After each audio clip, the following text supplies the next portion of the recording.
Hello and welcome to TW White & Son Suzuki. This is a Suzuki S-Cross in a lovely superior white with diamond cut alloys. It being an SZ5 means it's top of the range.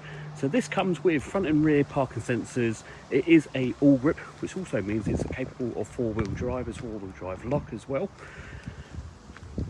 Has got a pan sunroof, electric folding mirrors, indicators on the mirrors, projector headlights with running LEDs. Has got adaptive cruise control, so if I just zoom into the top there, you can see that's the function to be able to use that, as well as radar brake as well. So what I'm going to do is I'm just going to open the driver's door first. So keyless entry button on the door there, and then just on the insert of the door card here, you notice you've got front and rear electric windows, electric folding mirrors. So if I push that button, mirrors come in, mirrors go out. Obviously the power of the engine, or even just the electrics, do need to be on to be able to do that. It does not automatically lock when you lock the vehicle. So this has got full leather interior, and that obviously extends to the rear with some lovely Suzuki rubber mats as well. So I'm just going to show you to the offside rear passenger door. Again, inside door card. The customer who previously owned this, we sold from brand new. So it's one previous owner, full TW White & Son Suzuki service history, was last serviced in July this year. So it only requires an MOT and a health check. So if you want a car quite quickly, then I would say this is one I would definitely be looking at for sure. So it has got over the top tethering, as well as there's the reverse camera, of course, just above the number plate. Just coming to the near side rear passenger door. Again, no real sign of any real usage. The leather is still fantastic, almost looks brand new still. You've got obviously Isofix as well, so if you have got children, it does have Isofix seating, or grandchildren, whichever one you prefer. And then to the near side front passenger seat, again, no real sign of any external usage as much. So the car's only just done under 22,000 miles as well, so for a 7-year-old vehicle, it's in fantastic condition. It was garaged as well, so we did keep it in the garage every day. Just really done local driving, know my customer very well. So let's take a seat inside the vehicle. So again, being an automatic, stop start. Sorry, put it on properly. Keys are now detected, of course. So with the engine running, I can show you. So it's done 22,187 miles. So sorry, I did say 22,000. So it's just done a little bit over that, but still, that is 40,000 miles below its average of where it's supposed to be. So very good mileage. So just to show you a few of the electronics. So we'll start down here. Obviously, you've got the engine start-stop. You've got the far and near, which is your radar brake, so you can choose if you want to pick up a car far away, or you can leave it in and you can choose it to pick up a car that's a little bit closer. If you do want to turn it off, you just push that button and you can turn it off. Obviously the parking sensors, fog lights as well as traction control, and if you're not into this stop start system, you can just push the button to turn it off as well, but it is something you would have to do manually every time. Coming out a little bit, so this is your adaptive cruise control. So if you do long journeys or things like that, this is perfect. So you can actually set a distance between you and the vehicle in front of you. And then obviously the infotainment controls with the Bluetooth, so answer and hang up buttons there as well. So if someone's calling through, you can just push the buttons on here, as well as a point of interest button as well. Automatic lighting, doesn't do auto high beam, low beam lighting, but just standard.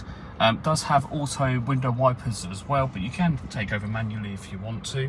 Obviously the option is yours. And then you'll notice you've got flappy paddles, plus and minus, on the inside of the steering wheel there. So that's if you want to, if you're driving along and you want to obviously change gear manually, if the car's not doing the driving the way you want it, then you can take control a little bit there. So bring you down to the center console section. So down here, this is where you would use the obviously four-wheel drive. So if I twist it to the left there like so, you're then in snow and mud mode, which shows you on the system there. And if you need to, you can just hit the lock diff button, which means now obviously you lock diff in that section there. And then to come out of all of this, you just push auto. If you want a bit more power at the engine, you can twist it to the right. It'll then indicate you're in sports mode, so that just gives you higher revs per minute, and obviously a little bit more turbo than it would normally turn off in the latter part of when you're speeding up, if you wanted to do that way. Obviously down to the gearbox itself, it doesn't actually light up to which gear you're in on here at all. It just gives you an indication of when you're pulling back, of which position that is going to be in. The way to know is just down the bottom here. So if I put reverse, it'll give me reverse, neutral, drive, and then the manual. So manual is when you want to use the flappy paddle. So if I pull the plus one, you'll notice that go up a gear. Obviously we're not moving, so we're going to leave it back in one, but just come out of it completely. You can just push it up one like that, and you're back in drive. This does have front heated seats only, so no rear seats and no heated steering wheel, but it does have heated seats, so if you are quite susceptible to having a bad back, or you know, it's a bit of a freezing cold morning, then you can just flip of the switch, turn that on. I do not want that on now because it's a lovely 22 degrees inside the car right now. As you can see, I've got the climate control on low, so I want to keep it quite cool at the moment.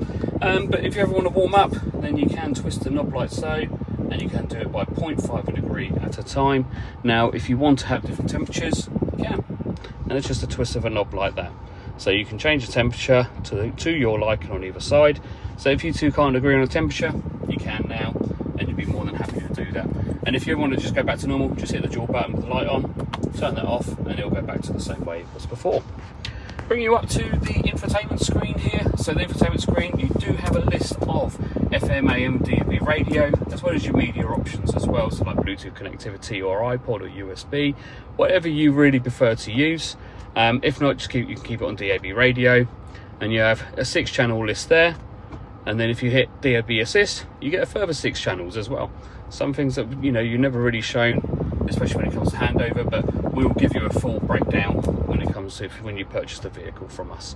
Has got inbuilt satellite navigation. Now please bear in mind, it does give you the map, read of what the speed limit on the road is there. The only thing it doesn't do is give you live traffic information. If you want to use live traffic information, then you'll go to the smartphone link section here, and you can either use Apple CarPlay or Android Auto. All you need to do is plug your phone into the USB section in the armrest right here, and then it will display on the screen right here. So you can either use Siri Maps, Google Maps, Waze, whatever you prefer to use really. If you're quite happy just with the basics of the car, you do have obviously Bluetooth connectivity as well, so you can connect your phone. Now another thing this screen can do, if I put it in reverse, there is your reverse camera. So as you can see, yellow and red line, this is an indication of how close you are to this item. That's normally a foot, that's normally 2 feet. So it gives you a rough indication of how far you are away from the object. Please check your mirrors, because although the camera is very accurate, it doesn't pick up everything bumper to corner, if that makes sense. Bring you up to the mirror now. So on this mirror here, you'll notice that we've got auto. So this auto button here, what that will do, so I'm just trying to focus in on it, what that is, it means it will do the nighttime, daytime, nighttime, so when the lights are coming through, it will automatically dim, so auto dimming on there. And then you've got a sunglasses holder. You've also got the button to do the pan sunroof. So if I just zoom out a little bit and pull this button here, you'll notice that this lovely thin veneer comes over, so you don't want to let direct sunlight in. It is UV safe as well, so you can leave it open. It is a UV protected glass on top. If you don't want to leave it, then you can pull that across. Again, it does fully open as well. So once that's fully back, I'll show you how that opens. So literally pull it back to the direction you want it to go in, like so, and you'll notice that that pan sunroof opens up almost completely. So it actually does a good 3/4 of the way opening. So you've got all this area here. So if you enjoy a nice bit of daylight to come through, that's how you do it. Well, I hope you really enjoyed the video today, and I really hope it enticed you to come in and see this vehicle. Obviously we do offer finance on other cars as well, and obviously both cash as well. Please feel free to give us a telephone call. So the telephone number is 01372 414 414. We look forward to hearing from you. Thank you.